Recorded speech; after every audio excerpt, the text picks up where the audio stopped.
Unfortunately, too, many millions live under the brutal regimes of dictatorship, of autocracy, and murderous theocratic existence. Iran is a case in point, and I know that the Iranian people reject such philosophy. The march to freedom and democracy and equal rights is never easy, nor will it be, nor has it been for the Iranian people. As former Speaker Berkow will know, it took us a long time to achieve separation from the domination of the British Empire. 700 years, and it's still not done in totality. But we've been very good friends for a long time. Martin Luther King and his people had many years of peaceful protest for civil rights for black people and the right to vote for black people in the United States in the face of appalling brutality by a white police force before federal America responded. Nelson Mandela campaigned for 27 years to end the apartheid regime in South Africa before achieving success on the right of millions of South African people to vote in free elections. In Ireland, we had a terrorist campaign for 30 years by the Provisional IRA, trying to wreck a fragile peace. And with the work of Britain, the United States, and Europe, and everybody else concerned in the civil rights movement, peace was achieved. And while our state is separated from the church, all of the religions in Ireland recommended restraint and understanding in the face of constant pressure. I've heard most things today about Iran, but I read something recently that I think is worth repeating. In times of crisis where dictatorships apply, the normal story is to avoid the truth at all costs.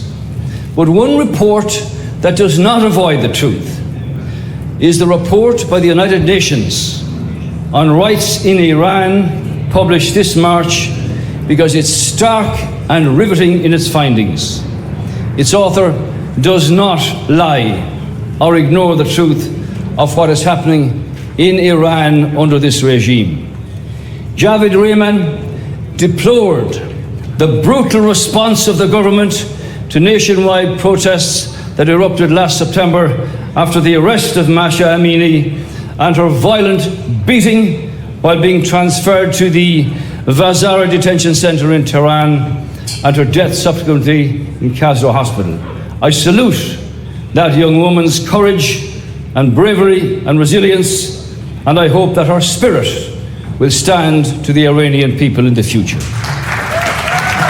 That report also deals with the use of unlawful lethal force against protesters and outlines specific instances where this happened. The report deals with the arrests and the detention of protesters, 18,000 arrested since the beginning of protests, dozens of human rights defenders, 500 students, 45 lawyers, and 576 civil society activists. That report also deals with the torture and the ill treatment of protesters, including sexual abuse, the sweeping crackdown on civil society, including human rights defenders, lawyers, journalists, and artists. They're being charged with offences and their communications methods being confiscated. He also deals further, in blatant truth, with the harassment of families and the cover-up of human rights violations, the sentencing of protesters following grossly unfair trials, the execution of at least 500 people in 2022, including 2 persons sentenced as children and 13 women. The Aban Tribunal, which investigated the protests of 2019, issued its judgment on November the 1st last year. Its findings, listen to this, unanimously established beyond reasonable doubt that the Iranian government and the security forces designed and implemented a plan to commit crimes against humanity of murder, imprisonment, enforced disappearance, torture, and sexual violence in order to quell the protests and conceal the crimes committed. To think that I was contacted before I came here by the Iranian embassy to tell me that I was going to meet the terrorists and members of a cult. Are these things happening in the eyes of the world?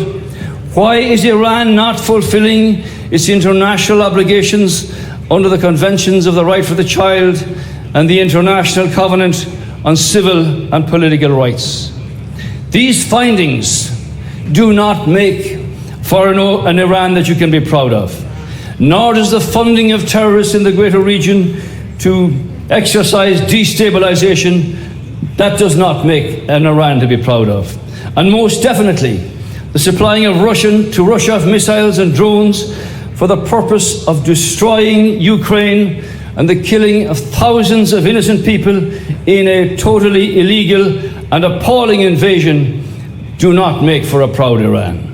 And finally, to speak of the threat to use nuclear bombs to obliterate and destroy millions of people is simply beyond comprehension. But this regime has not gone and will become more paranoid, more brutal, more violent, and more dangerous before it fractures. And fracture it will. And it will fracture in the face of overwhelming support for a new direction for Iran by millions of Iranian people who are not afraid to stand out in non-violent and peaceful demonstration for what are their legitimate aspirations. How many people are prepared to do that in front of a police force that has directions from the very top not to show any leniency, and these figures in the United Nations report prove itself? And when that regime falls, Maryam, it will be as sudden as the collapse of the Berlin Wall and the removal of the hated Ceausescu regime of 37 years in Romania. Then the real leaders, the young people of Iran must be given their opportunity and no hiatus created to allow anything else. And they will then see the benefit of a democratic and secular state. You will have a new country, a new beginning, and a new and proud outlook, where Iran's message will be about life and living and not about death and destruction, where the music and laughter of the children is heard in the schools and the homes, not inhibited by fear and by dread, and where young men and young women can follow their dreams and their ambitions in an Iran secular and democratic in structure and focused on playing its part, sanctions-free, in dealing with the common challenges of our humanity on this, our only planet, with the freedom and opportunity that that democracy brings. So I say to this regime, change will come. It is on its way. So whatever your creed or none, whoever you worship and believe in or none, remember and understand this, that every child is born with a purpose. And for children in Iran specifically, that purpose is not when they grow up to inflict brutality, torture, violence, sexual abuse, forced imprisonment, and execution on innocent fellow countrymen and countrywomen at the behest of any regime. So, let me leave the people of Iran with this thought. There is always a way to a better world.